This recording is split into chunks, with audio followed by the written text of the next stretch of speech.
Okay, mayong buntag sa tanan nato mga igsuon nga naminaw o naglantaw niining maong mubo nato nga video karon brother. Og ako tuod si Brother Joel. Ako sab si Brother Kaloy. Og before nato sugdan mga kaigsunan ato sa ning ablihan brother sa pagampo. Manindog sa ta siguro brother. Sa ngalan samahan sa anak sa Espiritu Santo. Amen. Ama na mo nga langit nun, salamat o Diyos sa panahon ngayon sa mga kaambit. Ini nga takna sa kabuntagon nga maghimo na sab kami o dugang pangkatinawan da sa pagtuo nga Katoliko. Labi pa atong mga igsuon nga nagdala sa pagtulunan nga iya lamang sa tao. Panalangin kami o Diyos nga makahatag og maayo nga pagtulunan alang sa mga mutanog mo suportan ini nga gamay nga YouTube channel para sa katinawan ug kalamdagan sa ilang mga hunana may tungod kini sa balaan nga katawhan sa Dios. Kinamo gipangasalamatan ni Panginoon pinagi ni Kristo among Ginoo. Amen. Amen. Sa ngalan samahan ug sa anak ug sa Espiritu Santo. Amen. Okay, so sa makausap mayong adlaw sa tanan natong mga igsuon. Og before ta mo start, ayaw kalimot sa pag-subscribe, no? Hit the notification bell. O palihog usab i-share sa uban natong mga igsuon naron nga updated kamo kanunay sa among mga bagong videos nga among ipagawas nini nga mao nga tulumanon, no? Gamay nga mga katinawan sa atong pagtuisip mga Katoliko, no? Tungod kay niini mga panahon na mga kaigsunan, daghan kayo mga igsuon nato nga dili Katoliko nga nagsigig batiko sa simbahan Katoliko brother. Tinuod, No? brother. Sama pananglitan may tungod sa mga santos. Oh. Moingon sila nga walay kalabutan aka labot ang mga santos sa atong kaluwasan. Correct. Mao na ilang kanunay nga isibya, no, bisan sa mga YouTube channel mga kaigsunan atong madungog kini mga dili Katoliko, mao ni kanunay nilang maiskutan nga ngano ang mga Katoliko kung magampo moagi pa man og mga santos. Tinuna, brother. Nga angayon ta diretso na lang kuno direct to God. So sa ikasulti ni mga brother. Kay lamang ipahayag gamiton po nila ang Biblia nga igsoon na mayon nga makapatandog sa tunga kasing-kasing nga din wala nay labot di ang mga santos kuno bahin sa atong kaluwasan. Ilang gamiton kini nga libro ni Propeta Ezekiel diya sa kapitulo 14 bersikulo 14 po brother. Unsa may gingon dia brother? Bisan pa nagpuyuban kanila si Noe, si Daniel ug si Job, kinira sila'y maluwas tungod sa ilang pagkamatarong. Oh, balik-balik ni brother. Bisag mga balaan nga katawan na nagpuyo diya sa usa ka katilingban, usa ka nasod, usa ka lungsod, kung ang sila ra gadyoy maluwas, bali mao nilang ipahayag. Mao na ilang pahayag nila. Mao na kinahanglan di na ta moagi og mga santos kay wala may kalambigiitan kini sa atong kaluwasan. Unya gidungagan pa jud nila brother diya sa buhat sa mga apostoles, kapitulo 10 bersikulo 25 may tungod kini sa atong unang Santo Papa nga si San Pedro nga way labot ingon pa ni si Cornelio Usa gingon dia brother. Sa mosulod na unta si Pedro sa balay gisugat siya ni Cornelio og mihapa siya sa tiilan ni Pedro aron pagsimba kaniya. Apan gipatindog siya ni Pedro gingnan, tindog ayaw akong simba kay ako tao raw sab. So siguro brother kana siguro no makatag tagamay nga komentaryo niini. May tungod niya na kay sa panahon nga ni hapa si Cornelio ni San Pedro, si San Pedro di pa nato matawag og santos kay buhi pa man. Mabuhi pa man si San Pedro atong nga panahon na. No? Kaya ang mga santos mga kaigsunan, ato lang gamay iklaro brother Kaloy nga ang mga santos wa na nagpuyo sa kalibutan. Tuan na nagpuyo sa langit. No mo na hinungdan, gibadlong siya ni San Pedro, ayaw sa globe nako kay di pa ko santos, di pa ko hingpit. Siguro mo. tungod kay ang mga apostoles brother sa una mohimo na mga milagro. Mohimo na mo nay para nang sa dito sa Listra sa diha sa basa gyapon nato sa buhat sa mga apostoles kapitulo 14 bersikulo 8 hangtod sa 11 brother. Dito sa Listra may bakol nga sukad pa sa iyang pagkatao dili gayud makalakaw. Namati siya sa gisulti ni Pablo, mitutok si Pablo kaniya og nakita ni Pablo nga may pagtuo ang bakol og tungod ni mahimo siyang ayohon. Busa sa kusog nga tingog mingon si Pablo, tindog milukso ang bakol og naglakaw-lakaw. Sa pagkakita sa mga tao sa gibuhat ni Pablo naninggit sila sa ilang pinulong likaw-yanon na naog ang mga Dios sa dagway sa tao. Mo na nga mga ang mga apostoles tungod kay makahimo silang mga milagro, ang una-una sa mga tao sila mga Dios. Mga Diyos, mga Mo nang santos na. gibadlong, mo nang So gibadlong. siguro ato siguro gamay iklaro. Ang pangutana diha, ngano makahimo man ang mga apostoles niadto mga panahon na ug mga milagro. Ang pangutana diha, ngano makahimo man ang mga apostoles? Hinumdumi mga kaigsunan sa panahon sa mga apostoles na diha direct ang ilang supervision gikan mismo ni Kristo. So ang ilang gihimo mao na gisugo ni Kristo nila. So karon kay ang Dios man, si Kristo kay Dios, mao may naghatag nila og authority, mao nang makahimo sila. Pero dili but sabton nga sila hingpit na. Kay kung moingon tag hingpit na sila, ay kuing na nga ang mga santos dili na makahimog mga makahimog sayop. Oh, sa panahon lamang nga si Kristo gisakit, asa man si Pedro? Ninigar ba si Pedro? Buti pa sabot, timailan nga dili pa sila hingpit, mga kaigsunan. Pero makabuhat sila sa mga sugo ni Kristo, mahimo nila sa ngadto sa katawhan. Tungod kay naa ang gahom nga gihatag ni Kristo diha nila. Tino na ba sa dungagan pa ba katong sa kadili la ko angay simbahon ang mga santos. Diya sa libro sa Gipadayag, kapitulo 22 bersikulo 8. Unsay gingon na brother? Ako si Juan nakadungog og nakakita gayud nining mga butanga. Human ini mihapa ako sa tilan sa anghel si San Juan kaning nagsuwat sa Gipadayag. Mihapa sa tilan sa anghel nga nagpakita kanako nining mga butanga aron sa pagsimba kaniya.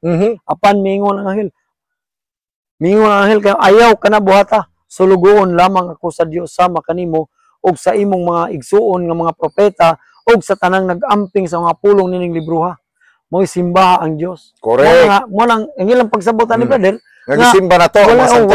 wala labot lagi ang mga santos. Labi pa sa pagsimba sa Ginoo sa kaluwasan natong paglaom. Correct. So siguro ato siguro klarohon brother, ngano gibadlong siya sa mga anghel.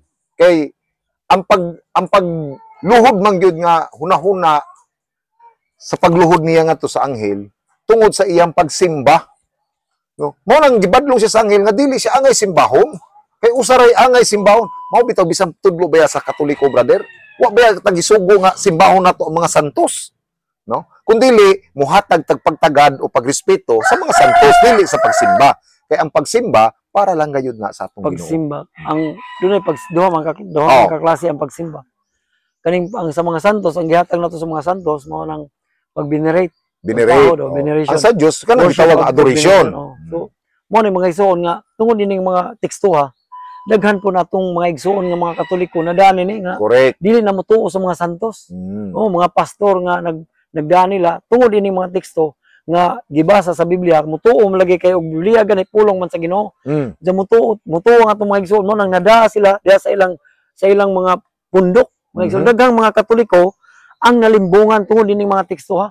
Pero atong klaroon brother, kung moingon ta ang mga santos, kay moingon man sila ang ilang aligasyon, walay kalambigiitan sa atong kaluwasan. So naa mga kaigsunan. Tungod kay ang mga santos lagi, mauna sila ang gisugo sa Dios. So ang ilang isulti yan nato, sigurado yun nga maluwas ta kun mutuman ta nila nga numan, gikan na sa Dios. Mo na itong i-evaluate, i-elaborate ba nga isa. Pero kung maghisgot ta og ang manluluwas, o dili ang mga santos maoy mangluwas nato. Ang ilang gisangyaw ang ilang gisangyaw maoy makaluwas nato kay gikan kana ni Kristo. Ang manluluwas nato mao gyud si Kristo, ang atong Dios maoy mangluluwas. So mao na atong tagaan og gamay nga kalainan sa mangluluwas ug sa makaluwas. No? So ang gihimo sa mga santo sa atong mga kaigsunan natong mga tao, labi pa partikular sa atong mga Katoliko, kanang atong gituman nga mga sugo nga gipanulti sa mga santos, tako kayo na nga tabang aron kita maluwas. Aron kita maluwas. Kay kanang ilang gipangsulti diha nato, kanang atong mabasa diha sa balaang kasulatan, wa na magikan sa ilang kaugalingong kabubuton, kundi sugo ka na sa Dios. Tinuod mga maigsoon. So man ang atoning pamalandungan kining ilang gikutlo diha sa libro ni Propeta Ezekiel, bisan pa kuno nga nagpuyo uban kanila. Si Noe, si Daniel ug si Job, kinira sila'y maluwas tungod sa ilang pagkamatarong. Mga igsoon, kung kining mga tawhana nga gisugo sa Dios pagsangyaw sa sa kaibulong ang buhat sa Ginoo pagsangyaw sa mayong balita. Kung ang mga tao nga mamati nila, dili ba pud maluwas, brother? Kana, mao na akong pangutana, maluwas. Kani malayo lang gitan-o nga teksto. Oh. Kung ang usa ka propeta nga suguon sa Dios pagwali, pareha kang Jonas, brother, Oh. di ba? Parehas kang Jonas nga gisugo sa pag ngadto sa Ninibe. Gisugo kay ang Ninibe laglagonon sa Ginoo tungod sa ilang pagkadaotan. Apan si Jonas pagadto dito, hingwali usa ra ka tiog, laglagon ang Ninibe. Ug ang tanan nga nakadungog naghinulsol, nagbasol. Ug wala ba sila maluwas? Maluwas. Naluwas gikan sa dako nga kalagman. Mo nga ang ilang pagsaysay ni mga tungod sa ang ilang hunahuna diha ras sa bersikulo nga gyud wala magtan-aw sa unsa day ang epekto sa mga propeta sa Ginoo. Mo bitaw nang usahay no, ihatag og usa ka example sa among usa ka igsuon si brother Alan. Kanunay guna na ginasulti sa matag do na tay mga seminar, brother. No nga.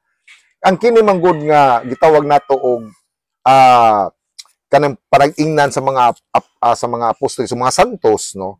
Mura ni siya og kanang gitawag nato og barko. No, pananglitan ba? Pananglitan. Nga mohatag tag gamay nga example. Nga kung gusto ta moadto sa usa ka dapit, no. So unsa may atong sakyan aron kita maabot. Kaya di man ta moabot dito kung di ta mo sakay. Pananglitan ato tag Cebu. Kabalutan nga tabukon og dagat, unsa may atong sakyan? Barko. Para makaabot ta dito. So mao po ni siya naitabo sa mga santos, no? Aron kita makadawat tawagan ni brother nga makadawat sa hingpit nga kaluwasan, kinahanglan atong tumanon ang gisulti sa mga apostoles o gitudlo sa mga santos. Kay kanang gisulti sa mga santos nga gitudlo sa katawhan, naggikan kana sa Dios. Tinuod mo, brother, man nga ang mga santos makatabang alang sa kaluwasan. Dili nga wala sila ikatabang. Mismo kani gisulat pinagi sa mga santos. Correct.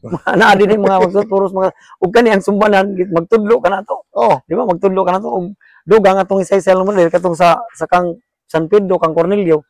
Si Cornelio usa ka mampuon sa Ginoo. Gitubag ang iyang pagampo tungod kay siya naghatag sa mga kabos. Gitubag ang pagampo aron siya may balo sa kamatuoran. Nga diin si San Pedro ang gipadala.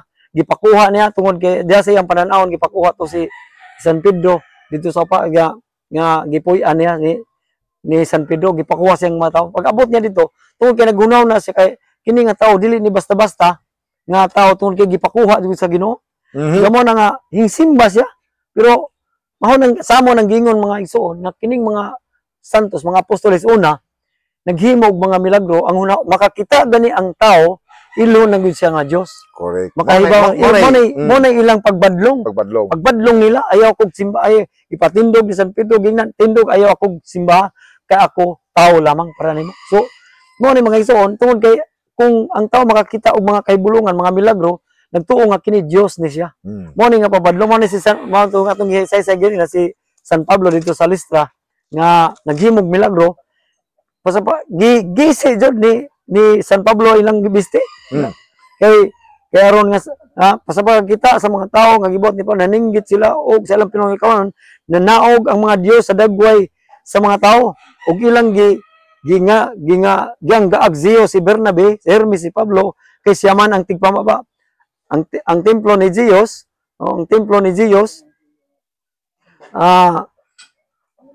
atuwa sa gawa sa lungsod ug ang pare nini nagdalag mga baka, mga bulak ngadto sa gangaan. Buot niyang ihalad sa mga taong ihalad ngadto sa mga apostoles sa pagkasayod ni Bernabe ug Pablo sa buot nilang baton, gigisi nila ang ilang biste ug midagan sila sa wala nilang bisingit mga higala nganong nagbuhat man kamo nini. Mga tao lamang kami sama kaninyo. Mao na nga ang pagtuo sa mga tao sa mga apostoles, mga Dios tungod kay sila makahimo og mga milagro. Ang problema mo gid ni brother no, ang pagsabot sa atong mga igsoon no. Pero dili na to sabton nga sila walay kalambigitan sa correct. Kay naay kalambigitan. Wala sila kalabutan sa kaluwasan. Kung sa may prueba nga dako ilang kalambigitan sa atong kaluwasan, dako sila mahimo alang sa mga pag-ampo sa katawhan. Ato na mabasa brother diya sa Santiago 15 5:16. Santiago kapitulo 5 bersikulo 16. Unsa palihog kuno ko brother, unsay gihimo diha sa mga unsay mahimo sa mga tawo nga matarong? Gingon ini. Busa pagsugiray kamo sa inyong mga sala og pag-ampo alang sa usag-usa. Aron kamo mangayo. ang pagampo sa tao nga matarong dakog kaymuan. No, dako kay muan. So karon mangutan na ta. Bisan kinsa ninyo siguro pangutan-on, kining gitawag bag santos, matarong na ni sila o dili pa? Mao na pangutan na diya, brother. So kung mutawagan ni tag santos, but matarong ni sila. Di matarong sa Dios. Gimatarong na sa Dios. So kini sila dako kayong mahimo alang nato mga tao nga buhi pa din sa kalibutan. Ja, mao na nga mo ang atong mga igsuon sa gawas mo pahayag gud nga ayaw na magtuos mga santos. Wala sila kalabutan sa kaluwasan. Mao na akong problema, brother Kaloy. Mo na magsuon nga nangutan ako, naano ko yung mga gikadayalog ng mga pastor, nangutan ako. Asa man dapit sa Biblia mabasa nga dili na ta motuos mga santos. Kana isa na. Apan walay bisan usa ka pastor nga diha sa among nga dialogo nga nakatubag. Asa man mabasa sa Biblia nga dili na ta motuos mga katawan sa Ginoo, mga balaan, mga piniling katawan sa Ginoo. Pero dili lagi walay nakatubag. Dili lagi pwede mahimo nga dili ta maminaw sa mga santos. Una-una nga anong maning atong mga igsuon nga mga pastor. Kani klaruhay rata ha. Klaruhay rata. Nagsige magbasa og Biblia. Karon pangutana, kini bang nagsulat diri sa Biblia, santos na ba o dili pa?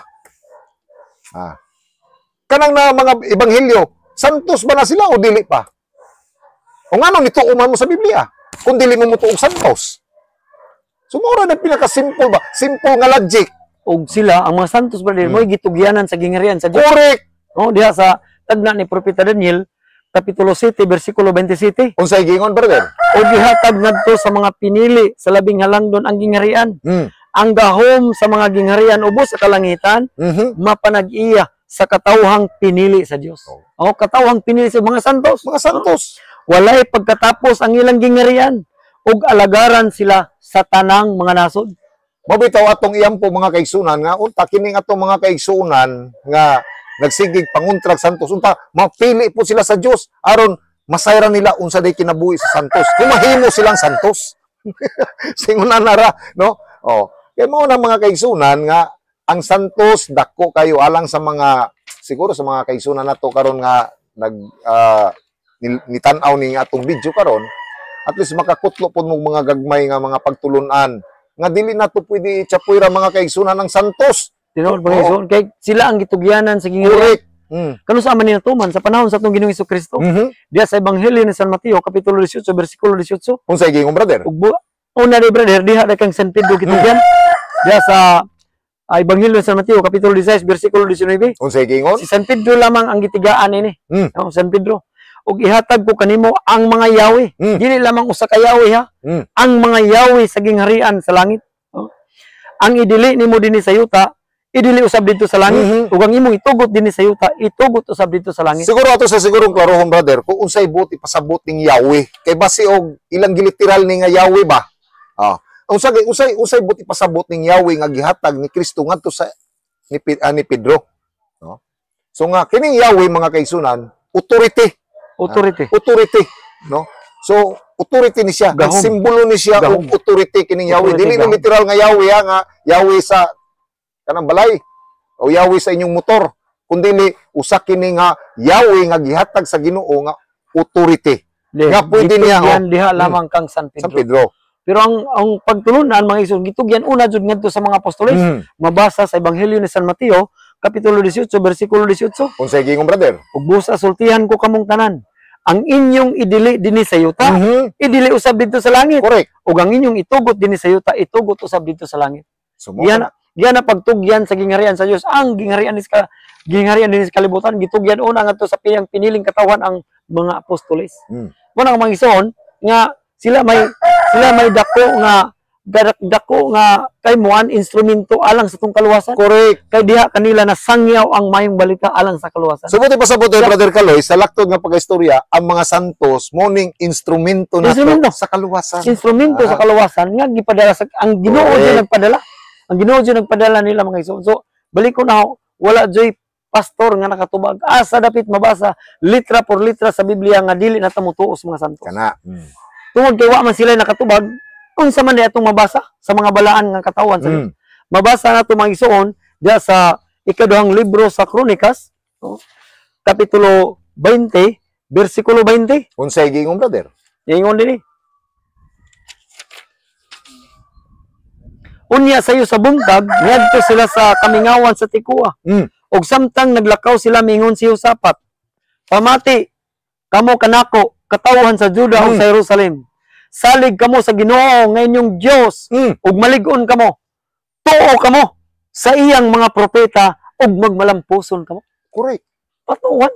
Gisugo gayud nga tuo kamo sa mga propeta. Kini ang mga propeta, mga santos na ni karon. Og kini sila gipasidunggan sa Dios. Correct. Ang Dios nagpasidungog kanila. Unsa ang mga tao moingon nga wala nilabot ang mga santo sa kaluwasan? Pero mga igsoon, ang Dios nagpasidungog kanila. Ato kanang mabasa sa Ebanghelyo ni San Juan kapitulo 12 bersikulo 26. Unsay gingong brother? Ang buot mag-alagad kanako, kinanglan mo sunod kanako. Correct. Aron kunhay nako atuaw sa bangakong sulugoon. Ang akong amahan magpasidungog kaniya nga mag-alagad kanako. So, klaro kayo mga kaigsoon. Ang Dios amahan nagpasidungog sa mga balaan nga nag-alagad kang Kristo. Apan ang tao moingon, wala labot. Bali basta. So, mao kana. So, at least mga kaigsunan, no, at least nakakuha og gamay nga pagtulunan nga itong mga kaigsunan. So, pwede ninyo sundon kining among video aron sa uban na Anong pod channel masumpayan ni nato. masumpayan nato Oh, no, sa lain na pod nga atong sa lain, pagaisgutan nga mga topic nga makahatag og mga dugang nga mga pagtulunan sa itong mga kaigsunan labi pa sa mga Katoliko. So panawagan nga kung nay makakita ani magtanaw ani paki-share. Paki-share karon makahibaw ang tan labi pa tong mga igsoon nato nasa gawas makahibaw nga nagtuo nagdawat sa pagtulunan nga walay labot ang santos sa kaluwasan. Pabambita tungod kay sila ang gihimong instrumento aron ang simbahan sa Ginoo mo sangyaw sa tibuok kalibutan. Okay. So, wala tayo oras brother no. So, salamat sa makausap. Ayaw kalimot pag-subscribe sa atong mga kaigsunan nga naminaw karon. Og ayaw kalimot pag-like. So, daghang salamat sa mga nananaw karon. Komento. Padangat mga pangutana ato kanang tubagon. Okay. Kung ato makita na yun yung mga comments. So sa makausap, mayong salamat brother, daghang salamat sa imong pagpahayag no, og salamat sa tanan nga naminaw.